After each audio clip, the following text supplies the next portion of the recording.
काल ना कामानिमित्त गोव्याक गेल्लो. केदे फणस आणि कितके इलेत ते बघा, मोठे मोठे. हे केरळातले फणस वर्षाच्या 12 महिने म्हणे येतात ते.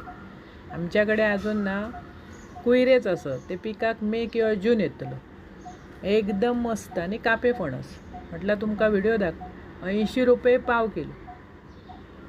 पग खायचं वाटलं म्हणून पाव किलो घेतले. पाव किलो 5 गरे इले फक्त. एक एक गरो चपक्या एवढंच. इतको टेस्टी होतो. केरळी असले तुझा चवीक भारी हो. दुधाची तान ताकावर म्हणतात ना, तसं झालं. एकदम टेस्टी.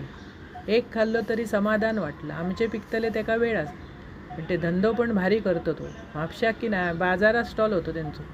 घमघमाट वासाचं म्हणून लक्ष थंय गेलं. एक नंबर चव. कधी म्हापशाक गेलास आपले पिकाच्या अगोदर म्हापशाक फेरी असली तर घरे आणा, खावा. अप्रतिम चव. एकदा खाल्लाच की परत त्यांच्याकडसून महाग असत पण चविष्ट. आवडतले तुमका आणि आवडल्या चॅनल सबस्क्राईब.